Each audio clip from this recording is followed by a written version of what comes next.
गर्नेछ। आउनुहोस् हामी सबैजना मिलेर आफ्नो शिर निभाउनु प्रार्थना गर्छौँ। हालेलुया। सर्वशक्तिमान अनि जिउँदो जीवित परमेश्वर बुवा, तपाईँलाई धन्यवाद छ। तपाईँ परमेश्वरले हामीलाई यो सुन्दर समय दिनुभएको छ प्रभु, तपाईँलाई धन्यवाद छ। तपाईँ परमेश्वरले हामीलाई आजको यो दिन दिनुभएको छ प्रभु, धन्यवाद छ। तपाईँले हामीलाई हप्तैभरि सुरक्षा राख्नुभयो प्रभु, अनि यो आजको यो विश्राम दिन फेरि हामीलाई दिनुभएको छ। धन्यवाद छ परमेश्वर पिता।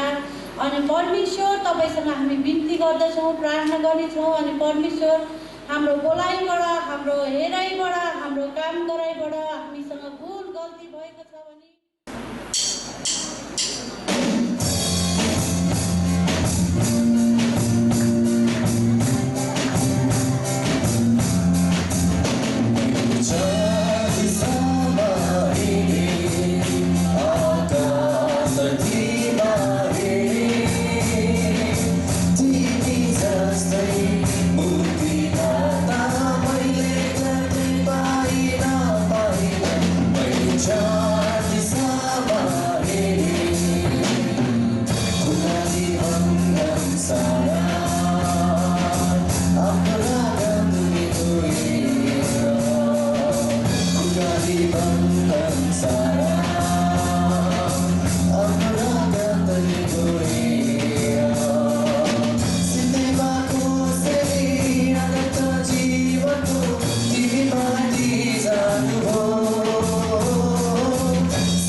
सबैजनाले एर्मियाको पुस्तक पढ्नु होला।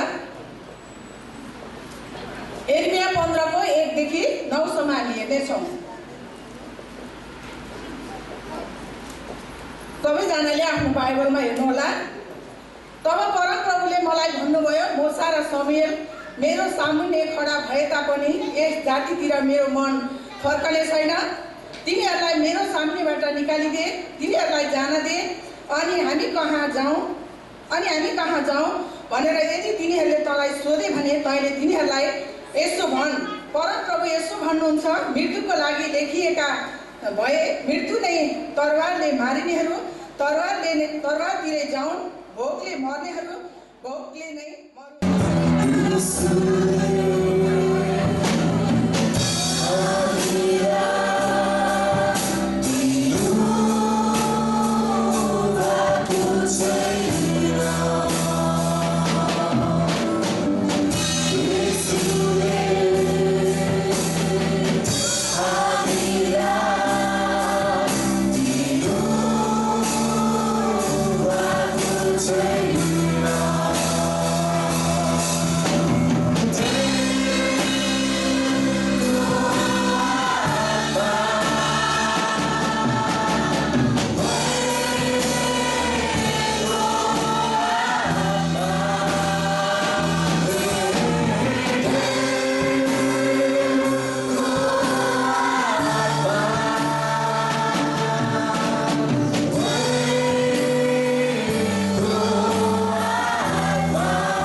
आज मैले एउटा उदाहरणको रूपमा यहाँ कुर्सीलाई राखेको छु र प्रभुले भन्नुभयो जहाँ 2 कि 3 जना मेरो नाममा भेला हुन्छन् म तिनीहरूको माझमा हुन्छु।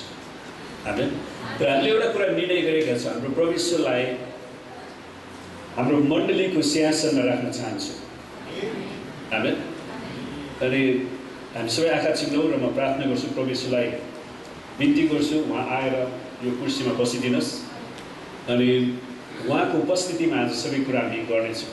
र त्यसैले हामी सुन्नुहोस्, प्रभु यीशु यहाँ हुनुहुन्छ। हामी कतिजनाहरू व्यवस्था गर्छौँ प्रभु येशू राजाहरूका राजा प्रभुका प्रभु हुनुहुन्छ। आमेन। त्यसैले हामी उहाँलाई स्वागत गर्नेछौँ र यो कुर्सीमा बस्नको लागि बिन्ती गर्नेछौँ। सबैजना आँखा चिम्लिनुहोस्। परमेश्वर पिता, हामी तपाईँलाई धन्यवाद दिँदछौँ। तपाईँले आफ्नो एकलौटी पुत्र येशू ख्रीष्ट हाम्रो माझमा पठाउनु भयो। प्रभु येशू, तपाईँले भन्नुभयो जहाँ 2 कि 3 जना मेरो नाममा भेला हुन्छ म तिनीहरूको माझमा हुन्छु। प्रभु, आज हामी तपाईँलाई हाम्रो मण्डलीको सिंहासनमा यो कुर्सीमा विराजमान हुनको लागि बिन्ती गर्दछौँ। धन्यवाद छ तपाईँ बसिदिनु भएको लागि येशूको नाममा। हुन्छ, परमेश्वरलाई धन्यवाद होस्। र पहिला हामी बिरामीहरूको लागि प्रार्थना गर्नेछौँ। तपाईँ जतिजना बिरामी हुनुहुन्छ हात उचाल्नुहोस् र तपाईँलाई प्रार्थनाको खाँचो छ भने हात उचाल्नु भएको बिरामी जति उभिनु होला।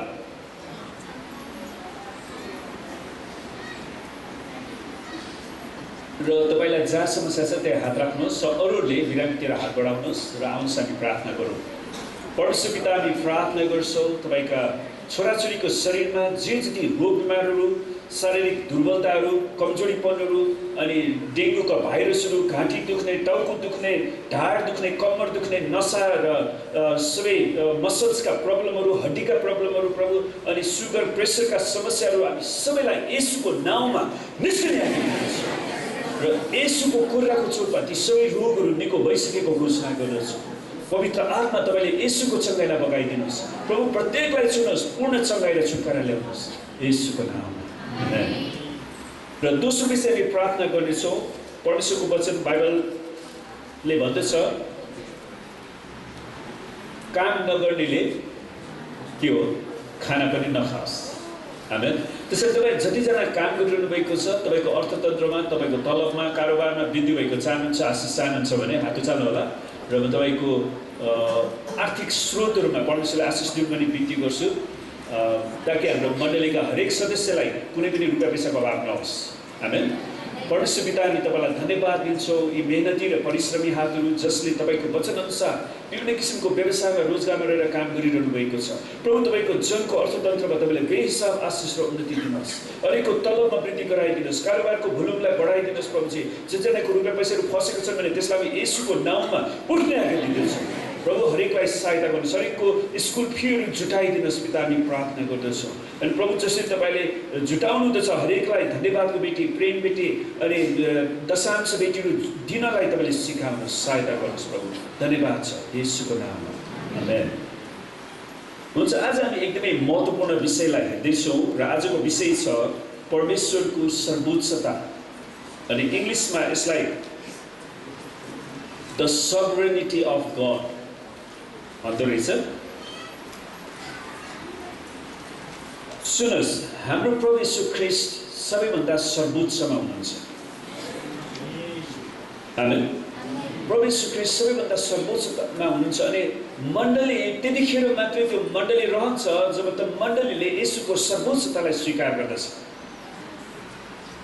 येशूलाई मात्र मण्डलीको सिंहासनमा बसाउँदछ। येशू ख्रीष्टलाई मात्र आफ्नो हृदयको सिंहासनमा बसाउँदछ। अनि सुन्नुहोस्, धेरैजनाले बत्तिसमा दिने यूहन्नाको शिक्षालाई सुनेका छैनन्, उनीहरूले आज्ञा पालन गरेका छैनन्, उनीहरू नामधारी ख्रिस्टियन। बत्तिसमा दिने यूहन्नाले एउटा चाखलाग्दो कुरा भने, उहाँ बढ्नु तर म चाहिँ घट्नु आवश्यक छ। तर मैले घरिघरि मण्डलीमा गलत कुराहरू सुनिरहन्छु। म यो मण्डलीको सिंहासनमा बस्छु, म यो मण्डलीमा अगुवा नियुक्त गर्छु, म यो मण्डलीमा राज गर्छु। त्यो सबै लुसिफरको आत्मा। आमेन। त्यसैले त्यो लुसिफरको आत्मालाई तपाईँले सुन्नुभयो भने सबैमा इन्कार गर्नुहोस्, नत्र भने तपाईँ पनि लुसिफरको श्रापमा प्रवेश गर्नुहुन्छ। सुन्नुहोस्, प्रभु येशू ख्रीष्ट पुनरुत्थान हुनु भइसकेपछि स्तिफनसले प्रभु येशूको बारेमा दर्शन देख्छन्। उनले भन्छन्, तर तिनले चाहिँ पवित्र आत्माले भरिपूर्ण भइकन स्वर्गतिर एकटक लगाएर हेरे र परमेश्वरको महिमा र येशूलाई परमेश्वरको दाहिनेपट्टि उभिरहनु भएको देखे। परमेश्वरको महिमा र येशूलाई परमेश्वरको दाहिनेपट्टि उभिरहनु भएको देखे। परमेश्वरलाई धन्यवाद होस्, हाम्रो येशू ख्रीष्ट परमेश्वर पिताको दाहिने बाहुलीपट्टि विराजमान हुनुभएको छ। आमेन। अनि तिनले भने हेर स्वर्ग उग्रेको म देख्छु र मानिसका पुत्रलाई परमेश्वरको दाहिनेपट्टि उभिरहनु भएको म देख्दछु किनकि येशू ख्रीष्टलाई नै सबै अधिकार दिएको छ। त्यसैले हरेक प्राणीले येशूको नाउँमा घुँडा टेक्नुपर्छ। स्वर्गमा पृथ्वीमाथि र पृथ्वीमुनि भएका हरेक प्राणीले येशूको नाउँमा घुँडा टेक्नुपर्छ। आमेन।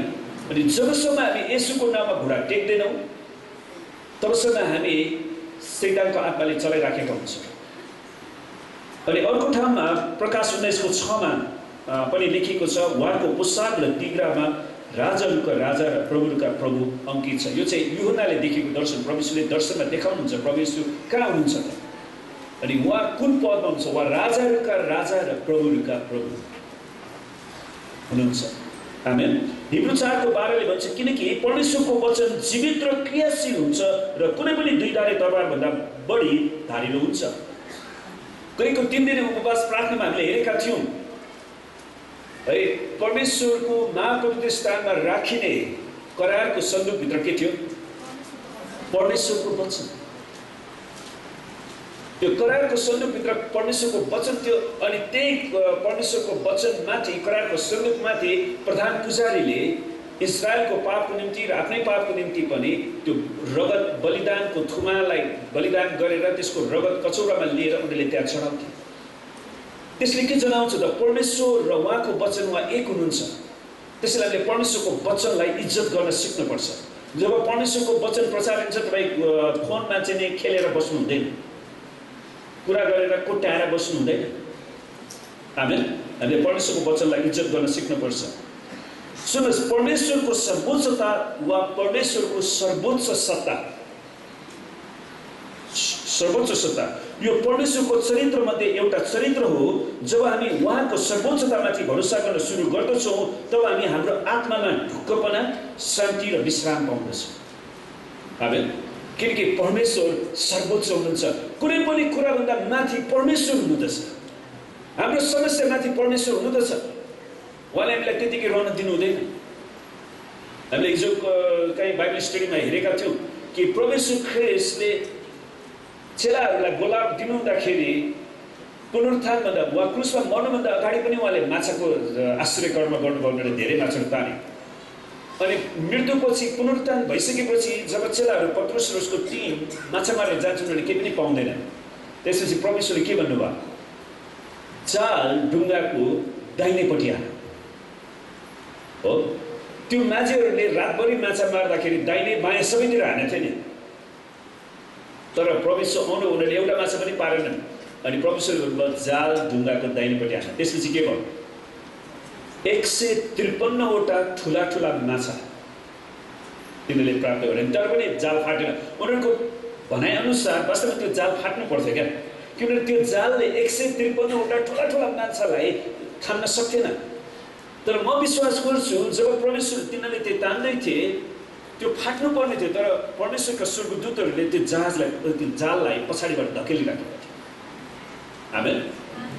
त्यसले गर्दा उनीहरूले त्यो कुरा पाउनुभयो। त्यसपछि प्रभुले उनीहरूलाई सोध्नुहुन्छ तिमीहरू यी सबै कुराभन्दा मलाई बढी प्रेम गर्छौ? हामी कसलाई प्रेम गर्छौँ? हामी भौतिक कुरालाई, भौतिक आशिषलाई प्रेम गर्छौँ कि प्रभुलाई प्रेम गर्छौँ? त्यो महत्त्वपूर्ण कुरा। त्यसैले जब हामीले परमेश्वरलाई हाम्रो सर्वोच्चतामा राख्छौँ, हाम्रो शिरभन्दा माथि राख्छौँ, हाम्रो आत्मामा हामी ढुक्क बनाउन सक्छौँ, हामी शान्ति पाउन सक्छौँ, हामीले विश्राम पाउँछौँ, किनकि प्रभु हाम्रो शिरमाथि हुनुहुन्छ। उहाँले हामीलाई शासन गरिरहनुहुन्छ। हामी सिंहासनमा प्रभु हुनुहुन्छ। त्यसैले हामीलाई यो देशमा ख्रिस्टियनको विरुद्ध कुनै पनि आत्मा उठे तापनि यसो त्योभन्दा माथि हुनुहुन्छ। आमेन। हाम्रो जीवनको महत्त्वपूर्ण समय र अनन्ततासम्म जे जति घटनाहरू घट्छन् ती सबै कुराहरू परमेश्वरको अधीनभित्र नै छन्। त्यसैले फेरि हामी डराउनु पर्दैन, ओ यो त परमेश्वरको शक्तिबाट बाहिर भयो भनेर हामीले भन्नु पर्दैन।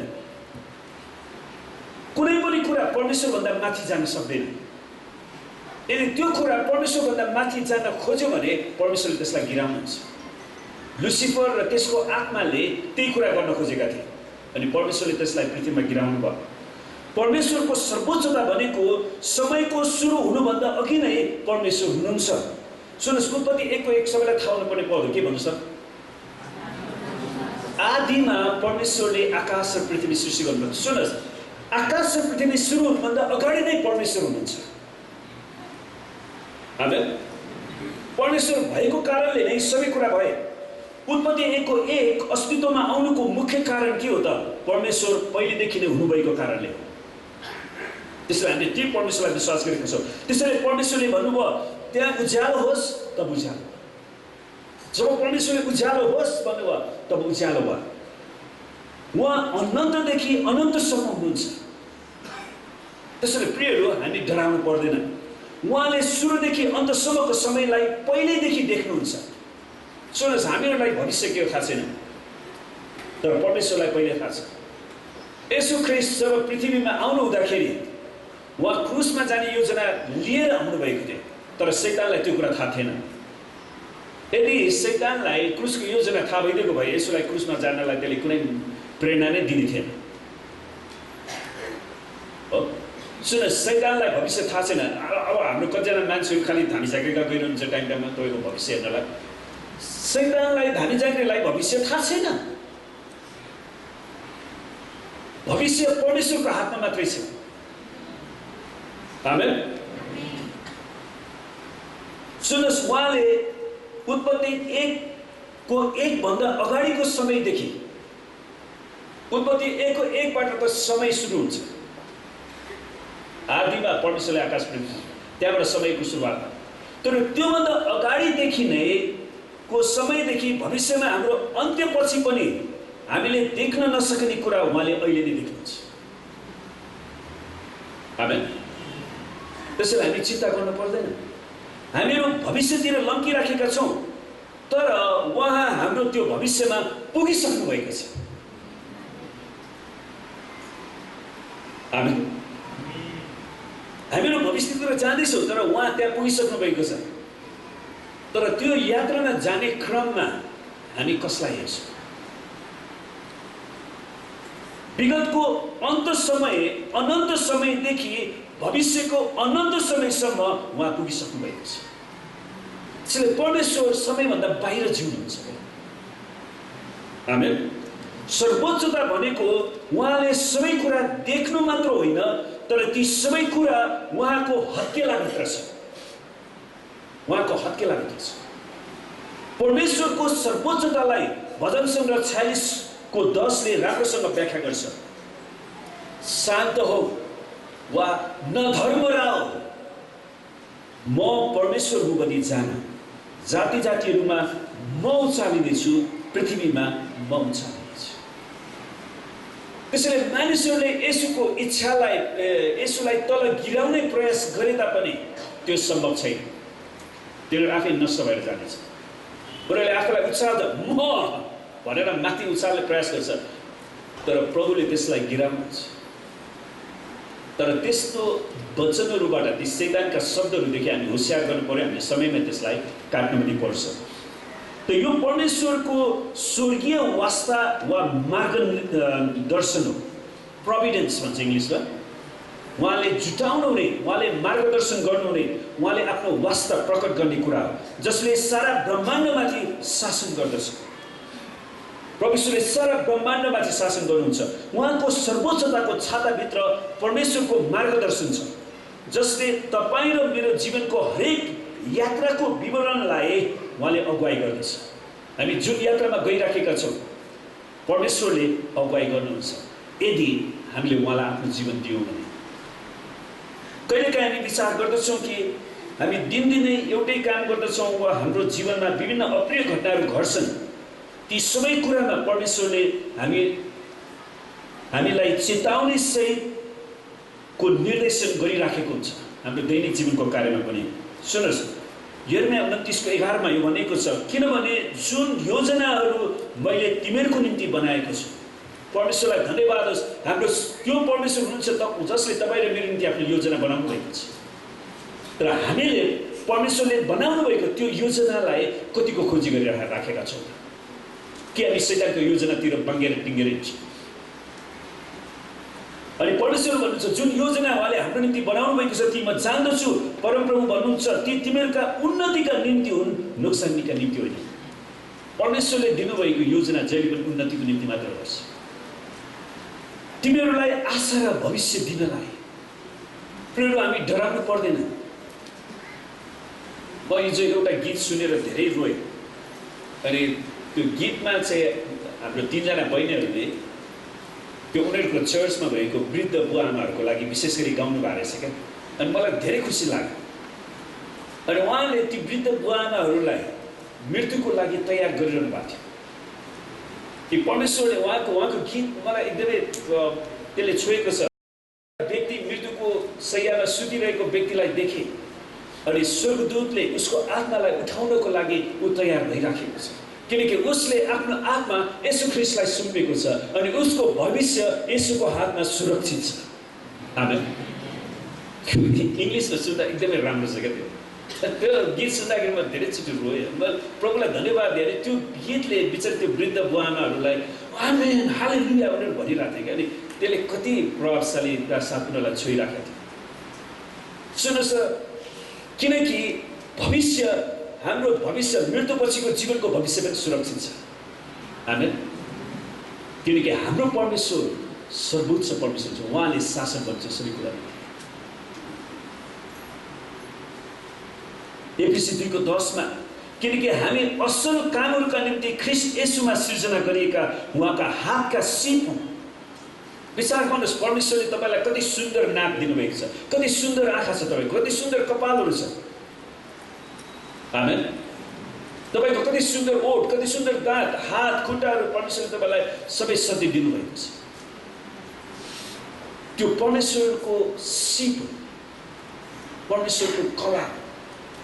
आमेन।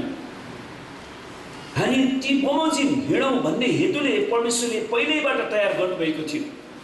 त्यसैले परमेश्वरले हामीलाई एउटा नैतिक शास्त्र दिनुहुन्छ, उहाँले नैतिक शिक्षा, परमेश्वरको धार्मिकताको शिक्षा दिनुहुन्छ ताकि हामी परमेश्वरको पवित्रतामा निरन्तर हिँड्न सकौँ। परमेश्वरको मार्गनिर्देशन वा परमेश्वरको वास्ता भनेको परमेश्वरले तपाईँको जीवनमा राखिदिनु भएको सानातिना जिम्मेवारीहरूलाई पनि परमेश्वरमा भरोसा राखेर विश्वास योग्यताका साथ पुरा गर्नु हो। सानातिना कुरालाई पनि विश्वासघात गर्नु होइन। परमेश्वर हाम्रो जीवनको जुनसुकै समयमा, जस्तोसुकै परिस्थितिमा, चाहे त्यो असल होस् चाहे त्यो खराब होस्, ती सबै परिस्थितिमा पनि देखा पर्नुहुन्छ। सायद यस कुरामा चाहिँ परमेश्वरले सहायता गर्नुहुन्न होला वा यो मेरो निजी मामिला हो भन्ने जस्तो लागे तापनि परमेश्वर त्यहाँ पनि सहायता गर्न आइपुग्नुहुन्छ। यसै कारण हामी परमेश्वरको हृदयमाथि भरोसा राख्न सक्दछौँ। आमेन। किनकि उहाँ सर्वव्यापी हुनुहुन्छ, उहाँ हाम्रो माझ हुनुहुन्छ। हामीले उहाँलाई यो कुर्सीमा, मण्डलीको सिंहासनमा विराजमान हुनुको लागि भनिसकेका छौँ। अर्थात् उहाँ जहाँ पनि हुनुहुन्छ। बाइबलको पुस्तक, सुन्नुहोस्, बाइबलको पुस्तक एस्टरमा परमेश्वर शब्द छैन। तपाईँले कतिजनाले एस्टरको पुस्तक पढेर सिद्धाउनु भयो? कसले पढ्नु भएको छैन? एस्टरको पुस्तकमा परमेश्वर शब्द छैन वा परमेश्वरको नाम त्यहाँ रेकर्ड गरेको छैन। तर एस्टरको पुस्तकमा परमेश्वरको शक्ति प्रकट गरिएको छ। आमेन। परमेश्वरको उपस्थिति एस्टरको पुस्तकमा पाउन सकिन्छ। जसरी हामीले थाहा गरेका छौँ कि परमेश्वर अनन्तदेखि अनन्तसम्म हुनुहुन्छ। आज म तपाईँलाई उत्पत्तिदेखि प्रकाशसम्मै प्रचार गरिदिनेछु। ध्यान दिएर सुन्नुहोस्। सुन्नुहोस्, उत्पत्तिको पुस्तकमा परमेश्वर जीवनको श्वास हुनुहुन्छ, उहाँले जीवन दिनुभयो। आमेन। प्रस्थानको पुस्तकमा उहाँ निस्तार चाडको खुमाको रूपमा प्रकट हुनुभएको छ। लेवीको पुस्तकमा उहाँ हाम्रो प्रधान पुजारी हुनुहुन्छ। आमेन। गन्तीको पुस्तकमा उहाँ रातमा बाटो देखाउने र ताप दिने आगो हुनुहुन्छ। व्यवस्थाको पुस्तकमा उहाँ इजरायलको अगुवा हुनुहुन्छ, गाइड। यहोशूको पुस्तकमा उहाँले मुक्तिलाई चुन्ने अवसर दिनुहुन्छ, किनकि तिनीहरूले यहोशूलाई दिक्क बनाएका थिए। तिमीहरू मिश्र देशबारीको देवतालाई चुन्ने कि यावे परमेश्वरलाई चुन्ने? तर म र मेरो घरानाले परमप्रभु परमेश्वरको सेवा गर्नेछ। आमेन। उहाँले त्यो चुनौती दिनुहुन्छ। न्यायकर्ताको पुस्तकमा उहाँ इजरायलको गार्ड वा रक्षक हुनुहुन्छ। रुथको पुस्तकमा उहाँ रिश्तेदारलाई उद्धार गर्ने, इङ्ग्लिसमा किन्सम्यान रिडिमर भनिन्छ, व्यक्ति हुनुहुन्छ हो। हामी परमेश्वरको नामको अर्थ पनि के हो त? उहाँले आफ्ना मानिसहरूलाई, आफ्ना भनेको के त? रिश्तेदार, रगतको नाता भएका मानिसहरूलाई उद्धार गर्नुहुन्छ। त्यो कुरा रुथको पुस्तकमा हामी पाउँछौँ। रुथको पुस्तकमा उहाँ रिश्तेदारलाई उद्धार गर्ने व्यक्ति हुनुहुन्छ। पहिलो र दोस्रो स्यामुएलमा उहाँ हाम्रो भरोसायोग्य अगमवक्ता हुनुहुन्छ। उहाँले ठिक शिक्षा दिनुहुन्छ। राजा र इतिहासको पुस्तकहरूमा उहाँ हाम्रो सर्वोच्च परमेश्वर हुनुहुन्छ है। इजरायलको पुस्तकमा उहाँ साँचो र विश्वासयोग्य वचनको कारिन्दा हुनुहुन्छ।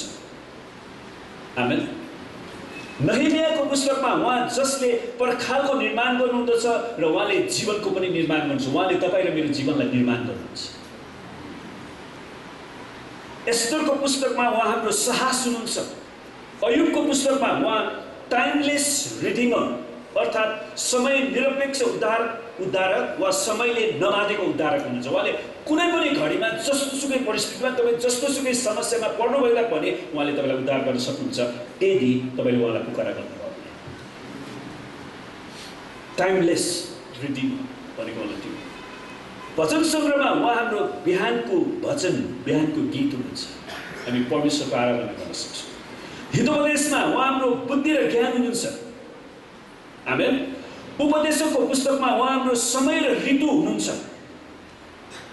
परमेश्वरले आफ्नो समयमा सबै कुरा गर्नुहुन्छ। उहाँले आफ्नो ऋतुमा सबै फल पनि फलाइदिनुहुन्छ। श्रेष्ठ गीतको पुस्तकमा उहाँ हाम्रो प्रेमीको सपना हुनुहुन्छ, लभर्स ड्रिम। श्रेष्ठ गीतमा त्यसैले हामीले परमेश्वरलाई कतिको प्रेम गर्छौँ, एउटा प्रेमीको सपनालाई पुरा गर्ने परमेश्वर हुनुहुन्छ। यशायाको पुस्तकमा उहाँ शान्तिका राजकुमार हुनुहुन्छ। आमेन। यर्मियाको पुस्तकमा उहाँ रोइरहने अगमवक्ता हुनुहुन्छ।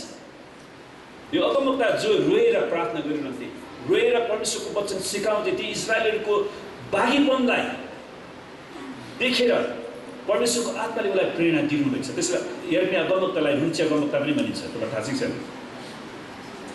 बिलापको पुस्तकमा उहाँ इजरायलको रोदन हुनुहुन्छ। उनीहरू जब कैदमा लगेका थिए उनीहरूले निरन्तर परमेश्वरसँग रोइरहे, इजरायलको रोदन। एजिकियलको पुस्तकमा उहाँ पापबाट फर्क भन्ने बोलावट हुनुहुन्छ। तिमीहरू पापबाट फर्क। आमेन। दानियलको पुस्तकमा उहाँ तपाईँ आगोमा पर्नुहुँदा पनि सहायता पुर्याउने व्यक्ति हुनुहुन्छ। सद्रक, मेशक र अबेदनेगो तपाईँ थाहा छ है, जसलाई आगोमा हालिएको थियो र पनि परमेश्वरले बचाउनु भयो। होसेको पुस्तकमा उहाँ सधैँभरि विश्वासयोग्य हुनुहुन्छ, सधैँभरि विश्वासयोग्य हुनुहुन्छ। योवेलको पुस्तकमा उहाँ पवित्र आत्माको शक्ति, पवित्र आत्माको भरिपुरी हुन्छ। किनकि परमेश्वरले योवेलको पुस्तकमा प्रतिज्ञा गर्नुभएको थियो, अन्त्यको दिनमा म मेरो आत्मा सबैमाथि खन्याउनेछु। तिमीहरूका जवानहरूले दर्शन देख्नेछन्, तिमीहरूका बुढापाकाको स्वप्न दर्शी हुनेछन्, तिमीहरूका दास दासीहरूमाथि पनि म मेरो आत्मा खन्याउनेछु।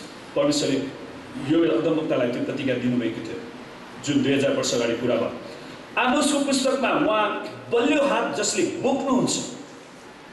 यदि तपाईँ समस्यामा पर्नुभयो, तपाईँ हिँड्न सक्नु भएन भने परमेश्वरले तपाईँलाई बोकेर लानुहुन्छ।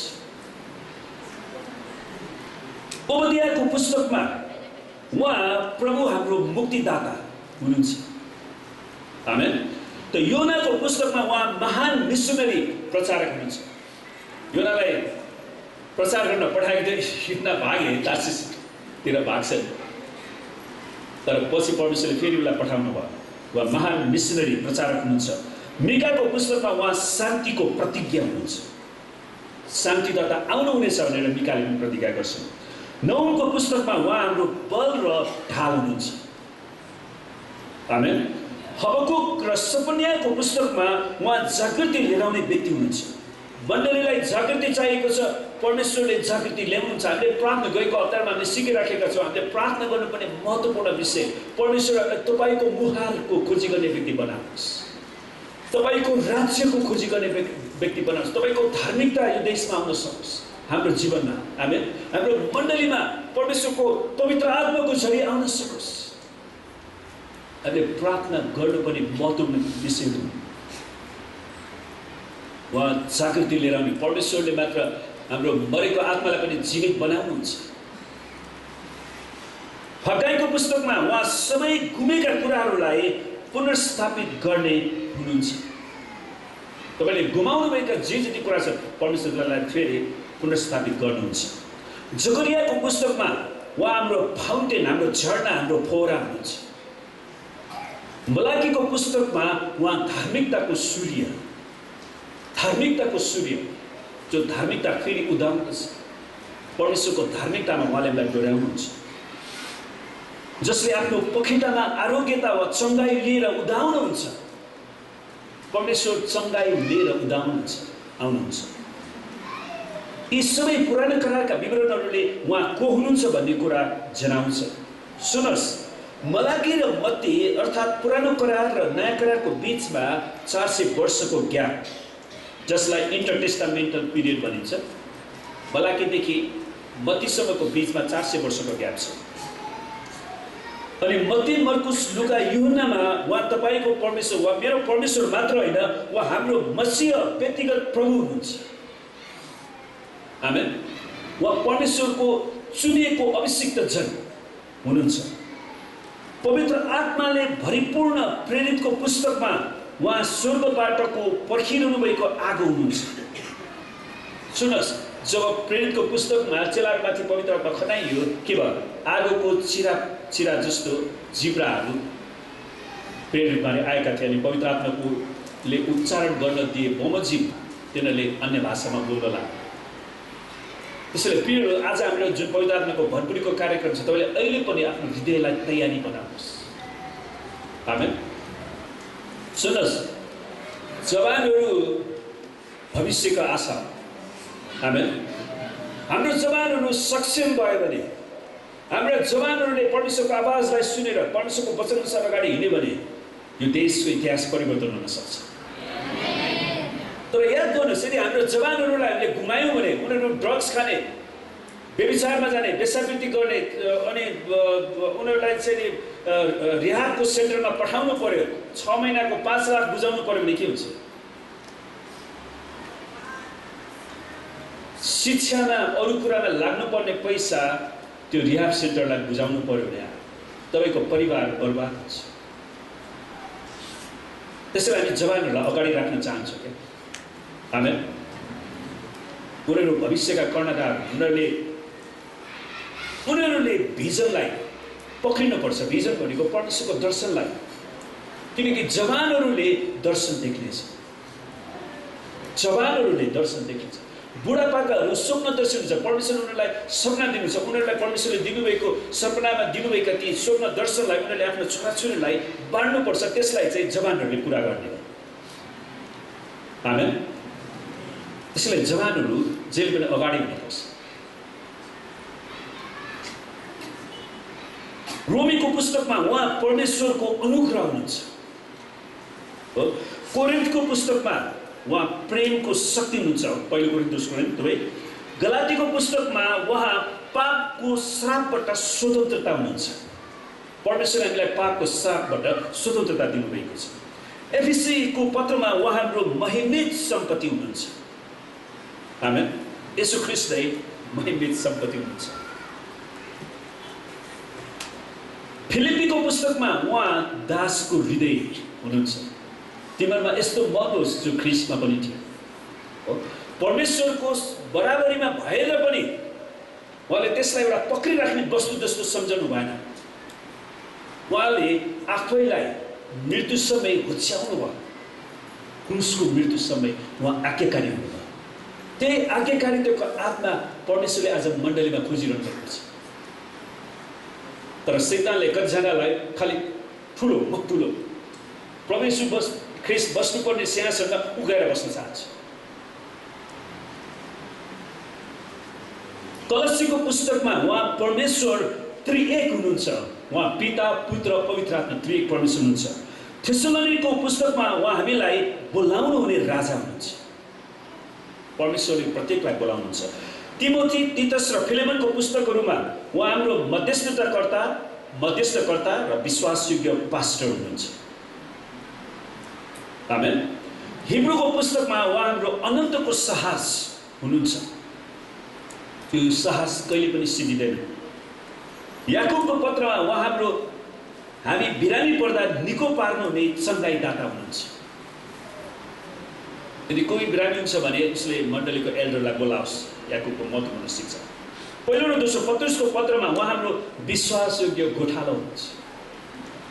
उहाँले हामीलाई राम्रोसँग गोठालोपन गर्नुहुन्छ। यूहन्ना र यहुदाको पत्रमा उहाँ हाम्रो आफ्नो दुलैलाई लिन आउनु हुने प्रेमी हुनुहुन्छ। सुन्नुहोस्, हामी मण्डली ख्रिस्ट येशूको दुलै हो। आमेन। अनि येशू ख्रिस्ट हामीलाई लिन आउँदै हुनुहुन्छ। तर हामी हाम्रो दुलाको आगमनको लागि कतिको पर्खिराखेका छौँ? कि हामी व्यभिचारको काम गरेर बसिराखेका छौँ, फुटबन्दीमा फसिराखेका छौँ? प्रकाशको पुस्तकमा सुन्नुहोस्, हामी अन्तिम पुस्तकमा आएका छौँ। प्रकाशको पुस्तकले कतिवटा पुस्तकलाई जनाउँछ? 66औं पुस्तकमा उहाँ जो हुनुहुन्थ्यो, हुनुहुन्छ र हुन आउनुहुनेछ। आमेन। उहाँ पहिलो र पछिल्लो, सुरु र अन्त्य, वा आदि र अन्त्य उहाँ हुनुहुन्छ। आमेन। सुन्नुहोस्, परमेश्वरको वचनले यो प्रमाणित गर्दछ कि मानव इतिहास भरि नै परमेश्वरले काम गरिरहनु भएको छ। हामीले 66वटा पुस्तकमा शीर्षकहरूलाई हेर्न सक्छौँ। उहाँको उपस्थिति जहिले पनि छ।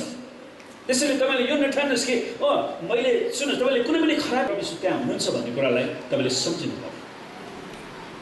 कमसेकम परमेश्वर ख्रिस्टको अलिकति डर त राख्नुहोस्। आमेन। तपाईँले कुनै पनि कुरा शब्दहरू, खराब शब्दहरू बोल्नुभन्दा अगाडि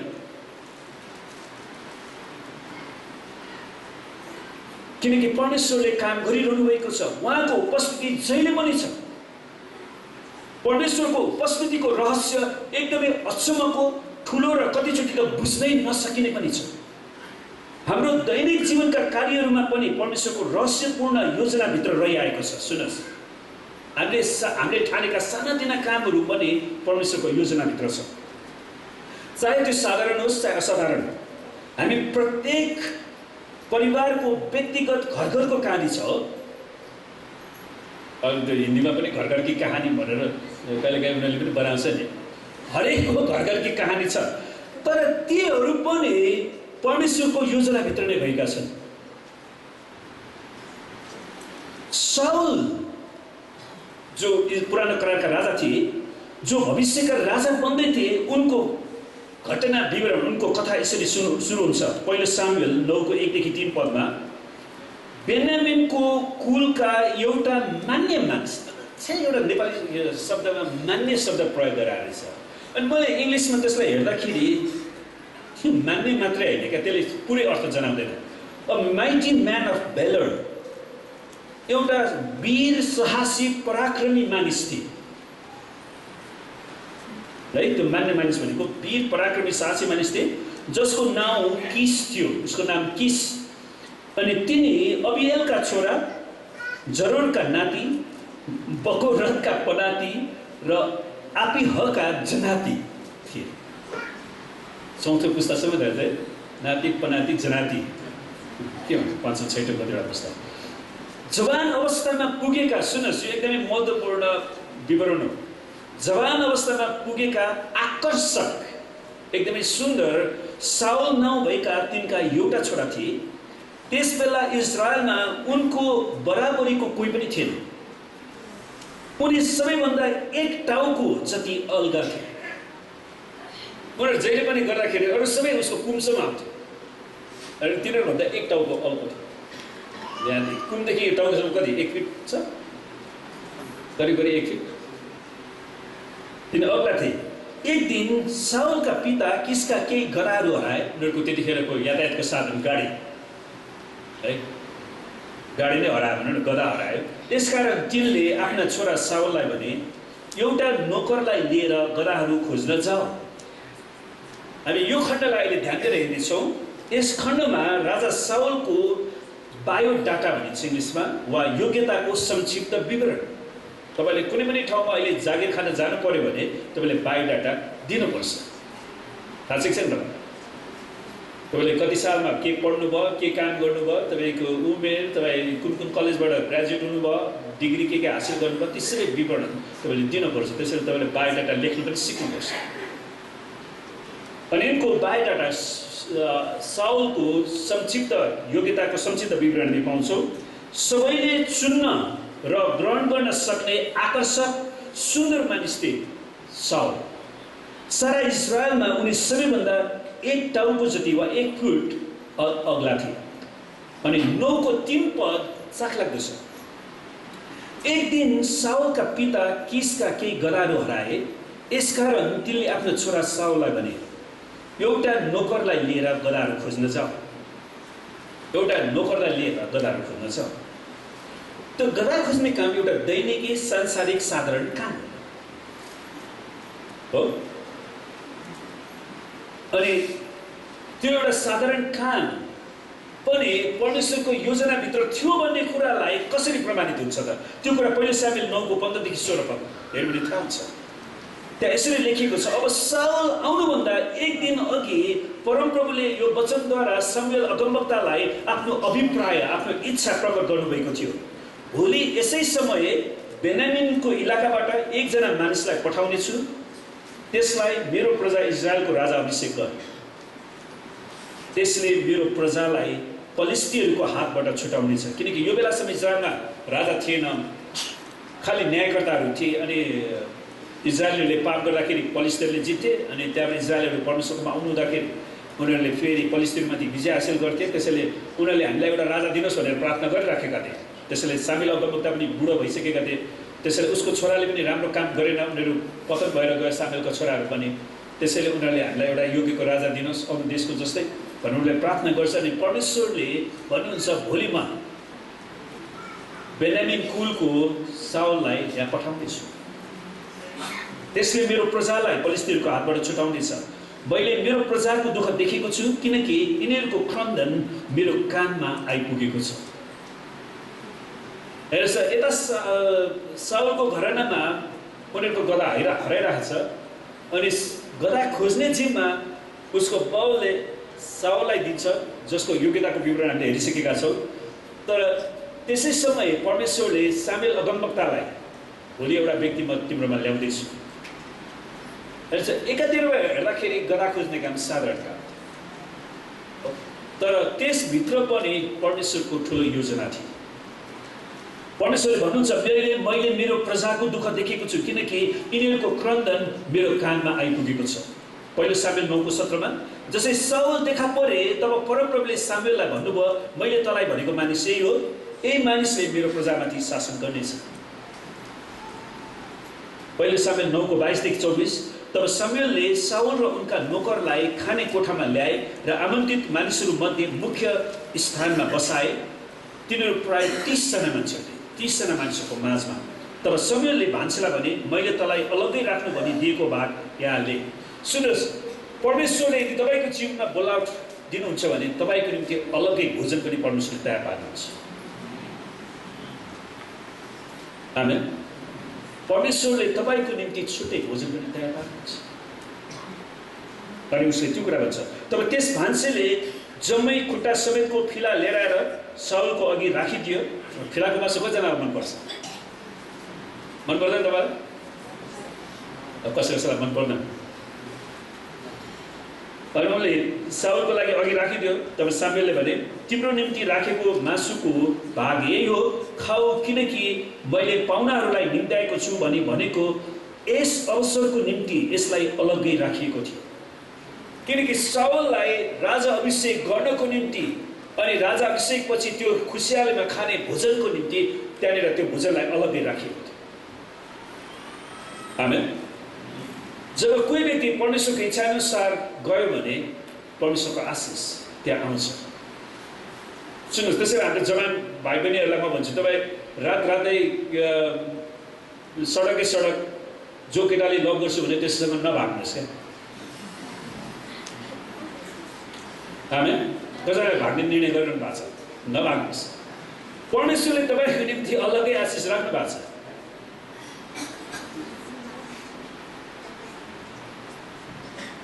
यसकारण साउलले त्यस दिन सामुएलसँगै भोजन गरे। कहिलेकाहीँ कसरी मानिसको जीवनमा एउटा गधा खोज्ने कामले उसको भाग्य वा भविष्यलाई निर्धारण गर्छ। विचार गर्नुहोस्,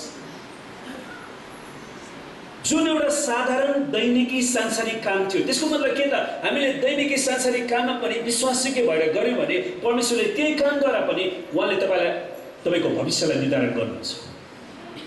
आमेन। त्यो काममा तपाईँ विश्वासयोग्य हुनुपर्छ। अब कतिचोटि हाम्रो घरका छोरीचेलीहरू एक कप चिया बनाउँदैन, त्यो नानी अलिकति चिया ल्याइदिनु भने खुरखुरु पाक्छ, अनि त्यस्तो मान्छेको बिहा पनि हुँदैन। कसरी बिहा गर्ने? एक कप त चिया ल्याउँदैन भने यसको लागि के केटा खोज्ने, भोलि गएर कस्तो केटा खोज्ने, कस्तो दुलै खोजेको मलाई भन्यो भने के हुन्छ? हो कि न भन्छ ल? होइन, अब कसैलाई बुढी कन्या भएर बाँच्ने परमेश्वरले वरदान दिनु भएको छ भने त केही भन्नु छैन। तै पनि वा कसैलाई बुढो कन्या होइन, तै पनि तपाईँको दैनिक जीवनमा असल काम गर्ने व्यक्ति, भरोसा गर्ने व्यक्ति, यो मान्छेलाई जिम्मा दिनेले गर्छ भन्ने त हुन सक्नु पर्यो नि। आमेन। सुन्नुहोस्, त्यो साधारण काम पनि परमेश्वरको योजनाभित्र रहन्छ है। कतिचोटि तपाईँ र मसित यस्ता सानातिना मसिना कामहरू नगर्ने वा त्यस्तो काम गर्ने आज्ञालाई नमान्ने वा अवहेलना गर्ने प्रवृत्ति हुन्छ। सुन्नुहोस्, आज हामीले भनेका थियौँ नि, जवानहरू अगाडि बस्दिनुहुन्छ नि, त्यहाँ मैले अघि हेरिरहेको थिएँ, कसैले तपाईँ अगाडि बस्दिनु, उनीहरूको कतिजनाको अटेरी बानी हुन्छ क्या, होइन म यहीँ बस्छु। एउटा सानो काम, त्यो चर्चको पछाडिबाट अगाडि आएर बस्नुहोस् भन्दा त उसलाई अटेरीपन छ, उसलाई त्यति मान्ने छैन भने उसको जीवनमा तपाईँ अगाडि आउँदा परमेश्वरको आशिष तपाईँले छुट्टै पाउनुहुन्छ। आमेन। हामी जवानहरूलाई बढी आशिषित बनाउन चाहन्छु किनकि उनीहरू हाम्रो भविष्य हो।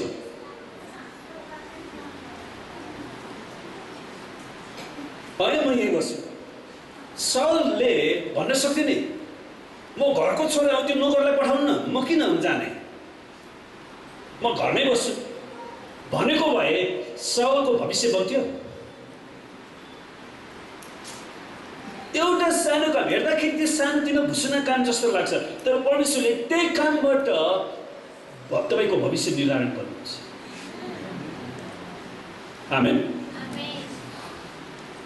त्यस कथामा साउल पराक्रमी साहसी मानिसको छोरा, आकर्षक र सुन्दर, सबैले चुन्न र ग्रहण सक्ने व्यक्ति, साथै इजरायलमा सबैभन्दा एक टाउको जति अग्लो वा 1 फिट अग्लो भएर पनि परमेश्वरको योजनामा उसलाई जोड्ने परमेश्वरले दिनुभएको त्यो गृह कार्य, त्यो काम एउटा साधारण हराएको गधालाई खोज्नु थियो। आमेन। मेरो ठुलो योग्यता छ, म त्यो सानो गधा खोज्ने काम गर्छु भनेर उसले भने भए के हुन्थ्यो त? उसले परमेश्वरको दास सामुएल अगमवक्तालाई उसले भेट्ने थिएन। सुन्नुहोस्, परमेश्वरको जनलाई भेट्नु महत्त्वपूर्ण कुरा। आमेन।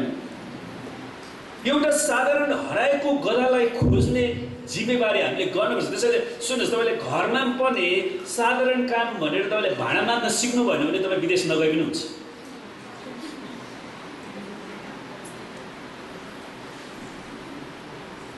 किन तपाईँ यहीँबाट एकदमै ठुलो क्वालिफाइड भएर जानु पर्यो? न त केही पनि कामै नसिनेको व्यक्ति गएर तपाईँले रुखमा पैसा टिप्न जानु भयो, रुखमा पैसा पर्ने फेरि त्यहीकै मान्छे टिपिहाल्छ, तपाईँले टिप्न तपाईँलाई आउन पनि दिँदैन। आमेन। त्यो आकाशको फल आँखा तरी मर भएर छ। जुन तत्कालीन समयमा परमेश्वरले दिनुभएको काम जस्तो लाग्दैन थियो, गधा खोज्ने काम पनि कसरी परमेश्वरले दिएको काम हो भगवान्ले भन्छ उसको दिमागमा त्यो आउन सक्दैन नि। तर पहिलो सामुएल 9को 3 पदमा साउलको बायोडाटा वा उसको योग्यताको जुन संक्षिप्त विवरण र पहिलो सामुएल 9को 3 पदमा उसलाई दिएको गधा खोज्ने कामको बिचको सम्बन्ध चाहिँ कस्तो चाखलाग्दो है। उनी त्यस्तो योग्यताले भरिपूर्ण व्यक्ति भए तापनि उनी साधारण गधा खोज्ने काममा पनि अग्रसर भए। त उसको योग्यता ठुलो भए तापनि उसको काम साधारण हराएको गधा खोज्नु थियो। उसले आफूलाई दिएको गधा खोज्ने कामलाई त्यस्तो जाबो काम भनेर टारेन, ऊ अटेरी भएन। कोही हाम्रो जवान भाइ बहिनीहरू होइन अगाडि आउनुहोस् भने म यही बस्छु, तपाईँले जुन आज आशिष पाउनुहुन्थ्यो त्यो गुमाउनु। उसले त्यसो जाबो काम भनेर टारेन, किनकि त्यही नम्रतापूर्वकको कामले उसलाई परमेश्वरको दास सामुएल अगमवक्ताकोमा पुर्याएको थियो, जसले उसलाई इजरायलको राजा नियुक्त गरेका थिए। विचार गर्नुहोस्, हामी परमेश्वरको वचन सिद्ध छ र त्यहाँ कुनै पनि गल्ती छैन भन्ने कुरामा विश्वास गर्दछौँ। आमेन। यद्यपि बाइबलका कतिवटा खण्डहरू हाम्रो समयमा राम्रोसँग बुझ्न सक्दैनौँ। बाइबलका सबै अध्यायहरू पदहरू पनि पवित्र आत्माद्वारा प्रेरणा पाएर राखिएका छन्, लेखेका छन्। एकपछि यहाँ पहिले सामुएल हेर्नुहोस् 9 को 2 पद अनि 3 पद, त्यसको क्रम पनि मिलाएको छ। त्यो पवित्र आत्माले मिलाउनु भएको कुरा। कुनै भव्य योग्यता छ एकातिर, अनि एउटा जाबो साधारण गधा खोज्ने काममा पनि उनी आज्ञाकारी भएका छन्। यसै कारण पहिलो सामुएल 9 को 2 र 3 पदको बीचको सम्बन्ध हाम्रो निम्ति सिक्न लायकको छ। आमेन।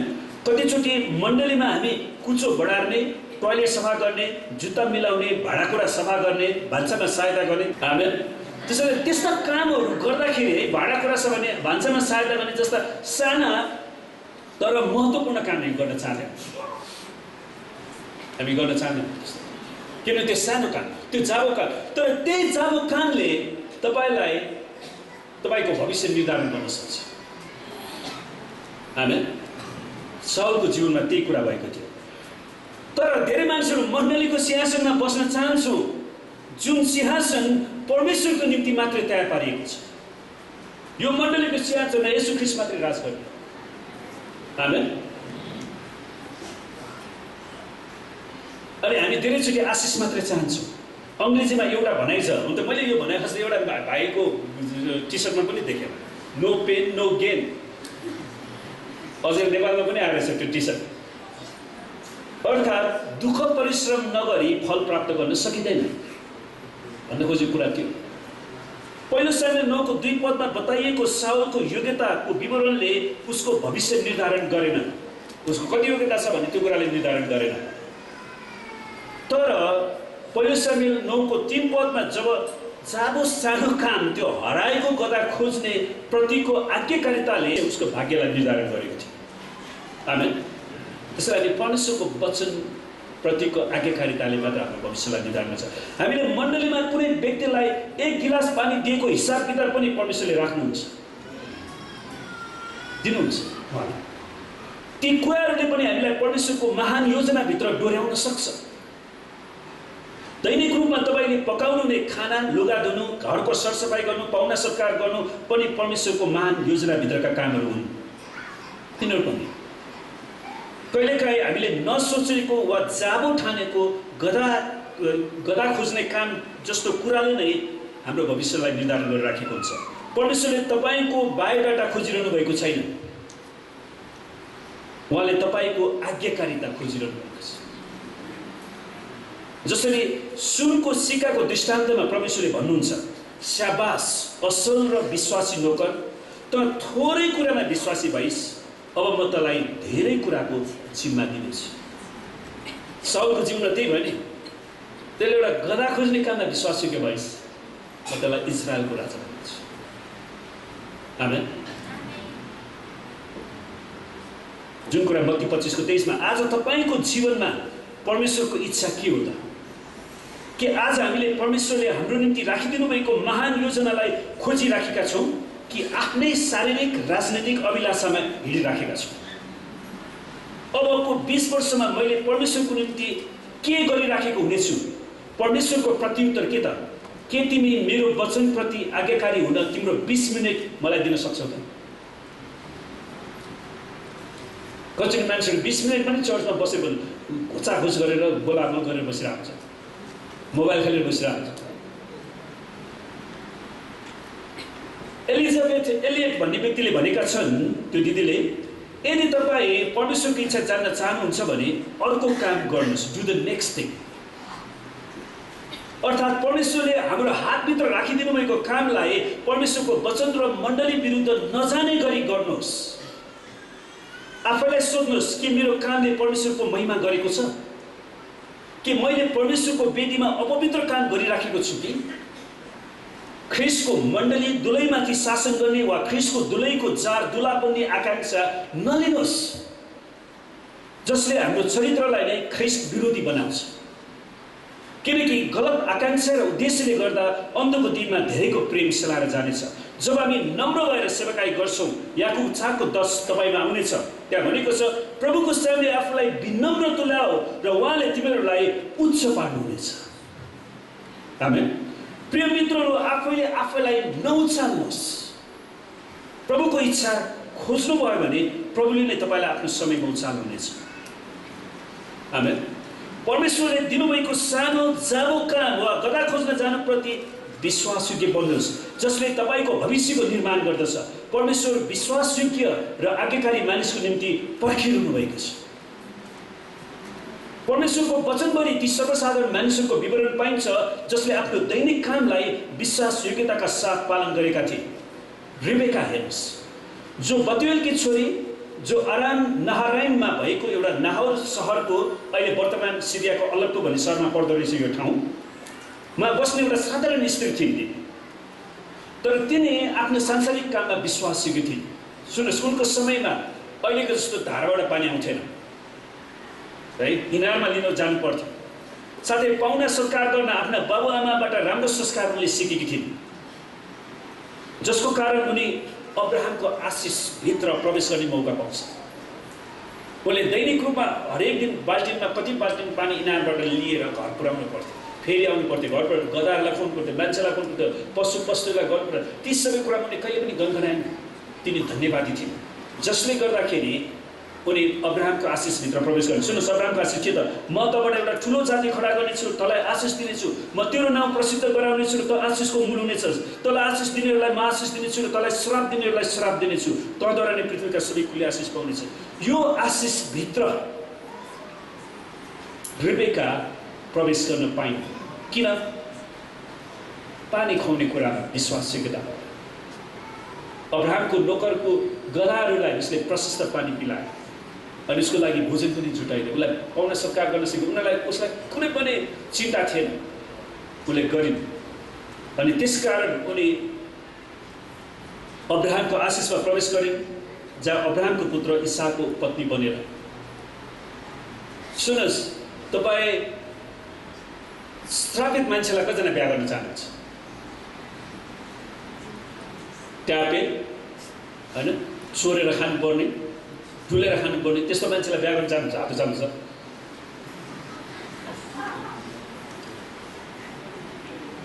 सुन्नुहोस्, रिबेकाको जीवनमा यस्तो केटा, उनी आफ्नो काममा विश्वासयोग्य भएको कारणले, त्यो साधारण त्यो जाबो काममा पनि इमान्दार भएको कारणले परमेश्वरलाई कति ठुलो महान आशिषमय घर परिवारमा पुर्याउनु भयो।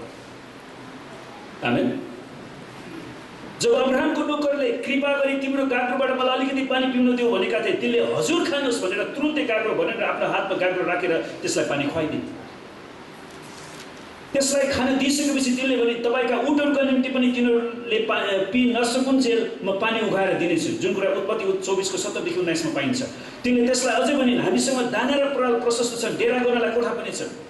24को 25 पद उत्पत्ति। अनि कति एउटा असल हृदयका व्यक्ति थिइन् रिबेका। अनि परमेश्वरलाई धन्यवाद होस्, त्यसको इनाम पनि तिनले पाइन्। परमेश्वर उसलाई आशिषमय घरानामा डोर्याउनु भयो। यदि रिबेकाले परमेश्वरले दिनुभएको साधारण संसारिक कामलाई व्यवस्था गरेको भए उनी परमेश्वरको महान योजना अर्थात् मसीह येशूलाई संसारभित्र ल्याउने योजनाको कामभित्र तिनी पर्ने थिएनन्। परमेश्वरले अरू नै ल्याउनुहुन्थ्यो।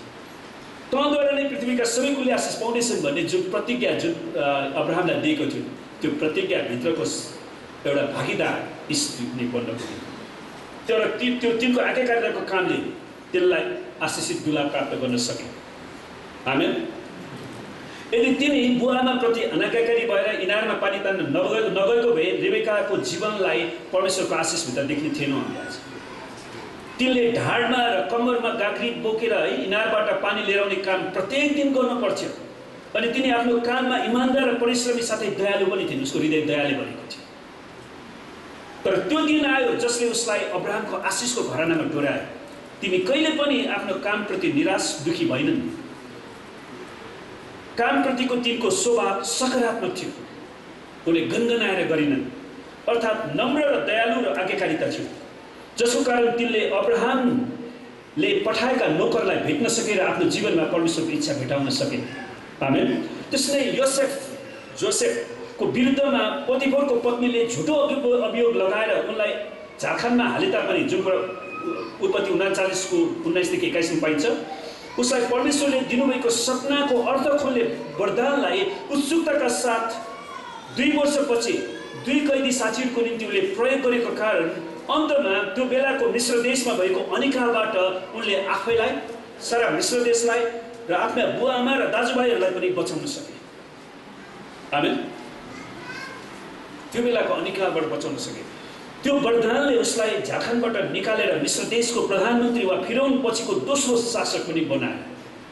हेर्नुहोस्, परमेश्वरले तपाईलाई दिनुभएको वरदानलाई ठिकसँग प्रयोग गर्नुहोस्। प्रिय, जुन कुरा उत्पत्ति 39 को 19 देखि 48 को 21 मा पाइन्छ, प्रस्थान 1 र 2 अध्यायमा एकजना आमा जो आफ्नो सानो छोराको मृत्युदण्डदेखि एकदमै डराएकी थिइन्, किनकि फिरौनले आज्ञा दिएका थिए हिब्रूहरूको सबै जेठा छोराहरूलाई मारिदिनु। अब के हुनेछ भन्ने बारे थाहै नभइकन आफूले गर्न सक्ने सबैभन्दा उत्तम उपाय एउटा टोकरी बनाएर आफ्नो सानो बाबुलाई, त्यो मोसालाई त्यसैभित्र राखी उनले नील नदीको तीरमा नर्कट झाडीको बीचमा राखिदिनु, पानीले नबगाओस् भनेर है। जुन कुरा 2 को 3 मा पाइन्छ, ताकि त्यो बालक सुरक्षित रहन सकोस्। त्यसले एउटा असल आमाले जे जति गर्न सक्दैथिन् उसको बालकको भविष्य नथापाइकनै उसलाई बचाउने प्रयास गरेकी थिइन्। उसलाई के थाहा भविष्यमा मूसाले इजरायलीहरूलाई मिश्र देशको दासत्वबाट छुटाउँछ भनेर। तर त्यो आमाले विश्वासयोग्यताका साथ त्यो काम गरिन्, जो भविष्यमा गएर इजिप्ट देशको राजकुमारको रूपमा हुर्किँदै थिए है। साथै उनी इजरायली जातिलाई मिश्र देशको दासत्वबाट छुटकारा दिने व्यक्ति पनि उनी बन्दै थिए। लुका 2 अध्यायमा केही गोठालाहरू थिए जसले आफूले गर्नुपर्ने दैनिकी गोठालाको काम गरिरहेका थिए, जसले चौरमा बसेर राति है तारा चौकिनेको आकाशमुनि आफ्नो बगालको रखवाली गर्थे। लुका 2 को 8। प्रभुका एउटा स्वर्गदूत तिनीहरूका देखा परेर प्रभुको तेज तिनीहरूमाथि वरिपरि चम्कनेछ र स्वर्गदूतले तिनीहरूलाई यो भन्नेछ, नडराऊ, किनभने हेर म तिमीहरूलाई बडो आनन्दको सुसमाचार सुनाउँछु जो सबै मानिसहरूको निम्ति हुनेछ। आज दाउदको सहरमा तिमीहरूको निम्ति एउटा मुक्तिदाताको जन्म भएको छ, जो ख्रीष्ट प्रभु हुनुहुन्छ। उनीहरूले यो वचन पाउनेछन् भन्ने कुरा, सुसमाचार तिनीहरूले सुन्न पाउनेछन् भन्ने कुरा तिनीहरूले सोचेकै थिएन नि। तिनीहरू आफ्नो काममा विश्वासयोग्य भएर गोठालाले आफ्नो इमान्दारीपूर्वक आफ्नो गाईबस्तुलाई चढाइरहेका थिए। अनि उनीहरूको इमान्दारितामा परमेश्वर आउनुभयो। प्रियहरू, तपाईँले यो नठान्नुहोस् यो जाबो काम होइन। तपाईँले त्यो जाबो काममा इमान्दारीपूर्वक परमेश्वरले दिनुभएको काम भन्ठानेर निरन्तर गरिरहनु भयो भने परमेश्वरले तपाईँको भविष्य निर्धारण गर्नुहुन्छ। आमेन। यदि परमेश्वरले तपाईँलाई भेडा बाख्राको बगाल चराउन अराउनु भएको छ भने त्यही काम दत्तचित्त साथ गर्नुहोस्। यदि परमेश्वरले तपाईँलाई इनारमा गएर पानी लिएर आऊ भन्नुभयो भने त्यसै गर्नुहोस्। परमेश्वरले जे काम गर्न तपाईँलाई बोलाउनु भएको छ त्यो परमेश्वरको महिमाको निम्ति गर्नुहोस्। हामीलाई थाहा छैन साउलको बुबाले हेलचक्राइको कारण आफ्नो गधा हराएका थिए त? परमेश्वरको इच्छाभित्रको कुरा थियो है। उसले जे गर्नु पर्थ्यो त्यो नगरेको कारण हराएको थियो भन्ने कुरा ठ्याक्कै रूपमा हामी भन्न सक्दैनौँ। तर परमेश्वर सर्वोच्च हुनुहुन्छ। कहिलेकाहीँ जीवनमा यस्तै घटनाहरू घट्ने गर्छन्। गधा किन हराएको थियो भन्ने कुराको सम्पूर्ण विवरण हामी जान्दैनौँ।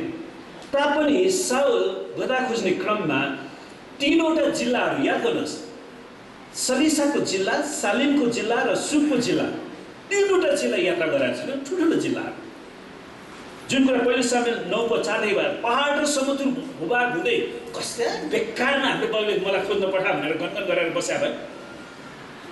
उनी विश्वासयोग्यता साथ सबैतिर गए नोकरसँग। उनले त्यो घुम्नु परेको थियो। यो यात्रा कठिनाइ र थकानले भए तापनि परमेश्वरले उनीहरूलाई आफ्नो दास सामुएल अगमवक्तामा डोराउनु भयो। कहिलेकाहीँ हाम्रो जीवनमा अरू मानिसहरूको हेलचक्राइले गर्दा हामीले दुःख पाइरहेका हुन्छौँ। मण्डली परिवारले दुःख पाइरहेको हुन्छ। एकजना मानिसको व्यक्तिगत आकांक्षा र स्वार्थले गर्दा सारा मण्डलीले साथै सारा राष्ट्रले पनि समस्या भोग्न परिराखेको हुन्छ। कुनै मान्छेको गलत स्वार्थको कारणले गर्दा कहिले हडताल गर्ने, कहिले बन्द गर्ने, कहिले मान्छे मार्ने, कहिले बम पड्काउने यो देशले अनुभव गरेको छैन। किनभने कुनै मान्छेको व्यक्तिगत स्वार्थ छ। तापनि साउल 3-3वटा जिल्लामा घुमेर गधा खोज्न लागि परिरहे, किनकि उसँग नम्र हृदय थियो यो बेलासम्म है। पछि साउल पतन हुन्छ, तर त्यो दोस्रो कुरा परमेश्वरले जे काम गर्न बोलाउनु भएको छ त्यो गरिरहनुहोस्। अब साउल आउनुभन्दा एक दिन अघि परमप्रभुले यो वचनद्वारा सामुएललाई भन्नुभएको अभिप्राय प्रकट गर्नुभएको थियो, भोलि यसै समय बेन्यामिनको इलाकाबाट एकजना मानिसलाई पठाउनेछु, त्यसलाई मेरो प्रजा इजरायलको राजा अभिषेक गर। त्यसले मेरो प्रजालाई पलिस्तीहरूको हातबाट छुटाउनेछ। मैले मेरो प्रजाको दुःख देखेको छु, किनकि यिनीहरूको क्रन्दन मेरो कानमा आइपुगेको छ। जसै साउल देखा परे तब परमप्रभुले सामुएललाई भन्नुभयो, मैले तँलाई भनेको मानिस यही हो, यही मानिसले मेरो प्रजाको निम्ति माथि शासन गर्नेछ। पहिलो सामुएल 9:15देखि 17। जसरी परमेश्वरले सामुएल अगमवक्तालाई साउलको नाउँ भविष्यको राजाको रूपमा प्रकट गर्नुभएको थियो, त्यसरी नै तपाईँको नाउँ पनि परमेश्वरले आफ्नो दासलाई प्रकट गर्नुहुनेछ। तर तपाईँले त्यसमा विश्वास हुनु पर्यो। यदि तपाईँ परमेश्वरले दिनुभएको आफ्नो काममा विश्वासयोग्य हुनुभयो भने परमेश्वरको मार्गनिर्देशन वा अगुवाई वास्ता भनेको तपाईँ जानुभन्दा अगाडि नै तपाईँको पक्षमा परमेश्वर जानु, साथै तपाईँले भोग्नुहुने सबै समस्याको उत्तर उहाँले नै दिनुहुनेछ। तपाईँका सबै खाँचो उहाँले नै जुटाइदिनुहुनेछ। तपाईँको वरदान र योग्यता प्रतिभाको आवश्यक पर्ने कार्यालयको हाकिमलाई परमेश्वरले तपाईँको नाम प्रकट गर्नुहुनेछ। जुन अफिसमा तपाईँको आवश्यकता छ नि, त्यो हाकिमलाई तपाईँको नाम परमेश्वरले प्रकट गर्नुहुन्छ।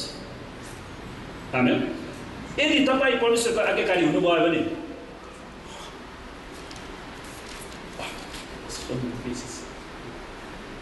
प्रियहरू, हामी आज्ञाकारी हुन चाहन्छौँ। परमेश्वर सर्वोच्च हुनुहुन्छ।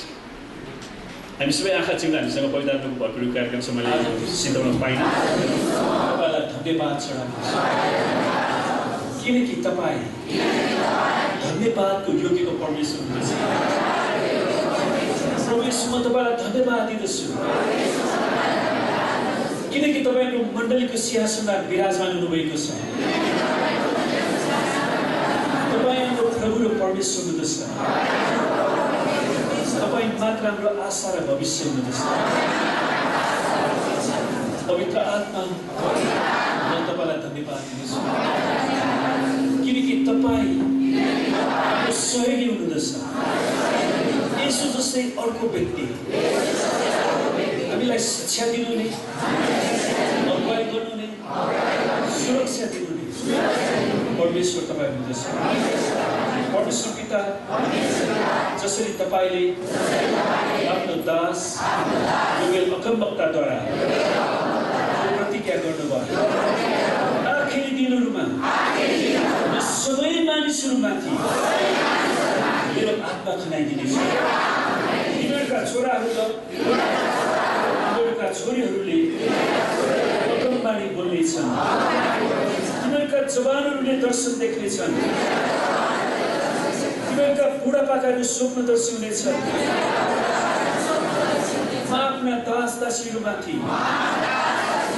दिनमा मेरो आत्मा खनाइदिनेछु र तिनीहरूले अगमबाणी बोल्नेछन्। अनि जसले परमप्रभुको नाउँ लिनेछ त्यसले उद्धार पाउनेछ।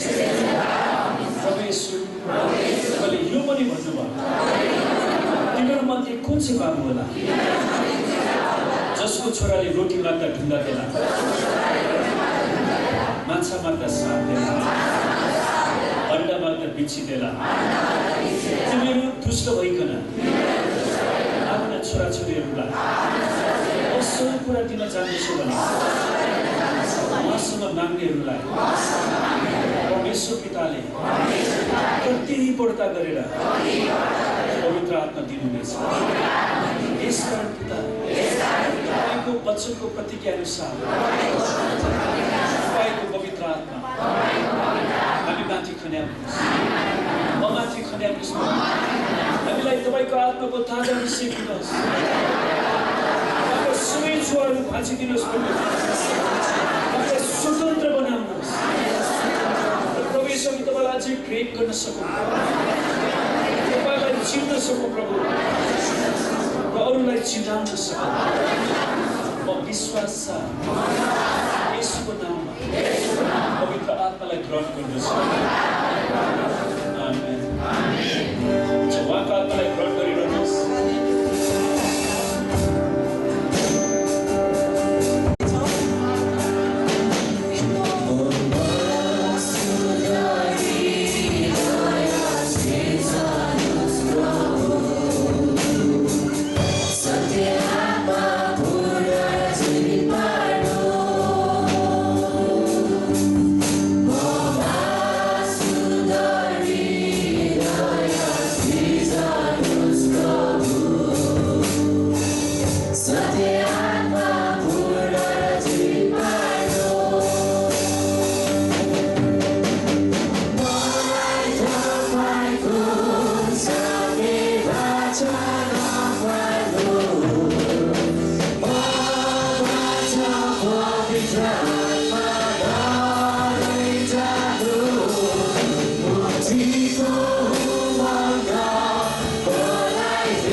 परमेश्वर पिता, हामी तपाईँलाई धेरै धन्यवाद दिँदछौँ किनकि तपाईँ आदरणीय हाम्रो सृष्टिकर्ता परमेश्वर, हामीलाई बचाउनुहुने, हाम्रो उद्धारकर्तालाई छुटाउनुहुने, हामीलाई निको पार्ने परमप्रभु तपाईँ हुनुहुन्छ। हामी तपाईँलाई धन्यवाद दिन्छौँ प्रभु, जसले तपाईँले आफ्नो पवित्र आत्माको झरी हामीमाथि वर्षाउनु भएको छ र हाम्रो मण्डललाई निरन्तर प्रभु तपाईँको वचन र आत्माप्रति भोक र तिर्खा दिइरहनुहोस्। हामी प्रार्थना गर्छौँ हरेकलाई तपाईँले छुनुहोस्, सङ्घाइदिनुहोस् प्रभु। हामी प्रार्थना गर्छौँ परमेश्वर, आज जो जति आउन सक्नु भएन, कोही रोगी बिरामी हुनुहुन्छ भने उनीहरूलाई येशूको नाममा सङ्घाइको घोषणा गर्छौँ। कोही घटिकमीमा छ भने उनीहरूको आवश्यकतालाई पुरा हुने आज्ञा दिँदछौँ प्रभु। हामी प्रार्थना गर्छौँ हाम्रा मण्डलीका जति सदस्यहरू जो बाहिर हुनुहुन्छ, देश बाहिर प्रभुजी, अनि भ्याली बाहिर प्रभु, हरेकलाई तपाईँले सुरक्षा दिनुहोस्, सहायता गर्नुहोस्। उनीहरूको एक्लोपनामा तपाईँले सङ्गति दिनुहोस् प्रभुजी। उनीहरूको चोटमा प्रभु तपाईँले मलमपट्टि लगाइदिनुहोस् प्रभु। उनीहरूको अभावमा तपाईँले छुटाइदिनुहोस् पिता। हामी तपाईँलाई धन्यवाद दिँदछौँ। धन्यवाद छ परमेश्वर। अनि हप्ताभरि तपाईँले सेवाकायमा, यात्रामा, पढाइमा, सम्पूर्ण काममा तपाईँलाई आशीर्वाद दिनुहोस् परमेश्वर पिता। हामी प्रार्थना गर्छौँ प्रभु, साँच्चै परमेश्वर तपाईँले यस पुनरुत्थान एक्लेसिया मण्डली परिवारलाई आशिष दिनुहोस् र हरेकलाई रक्षा गर्नुहोस् प्रभु। परमेश्वर तपाईँले आफ्नो मुख यस मण्डलीमाथि चम्काउनुहोस् र तपाईँले आफ्नो अनुग्रह गर्नुहोस् परमेश्वर। तपाईँले आफ्नो चेहरा पुनरुत्थान एक्लेसियामाथि प्रकाश गरिदिनुहोस् र हरेकलाई तपाईँको शान्तिले भर्नुहोस् र तपाईँको नाउँ यस मण्डलीमाथि कायम भइदिनुहोस् प्रभु। पुनरुत्थान एक्लेसिया मण्डली परिवारमाथि तपाईँको राज्य होस् र तपाईँको इच्छा स्वर्गमा चाहिँ यो परिवारको सदस्यको जीवनमा पुरा भएको होस्। हामी तपाईँलाई धन्यवाद दिन्छौँ। र परमेश्वर पिताको प्रेम, प्रभु यीशु ख्रीष्टको अनुग्रह र पवित्र आत्माको सङ्गति र सहभागिता हामीहरू हरेकसित आजदेखि सदा सर्वदा रहिरहनु। येशूको नाममा।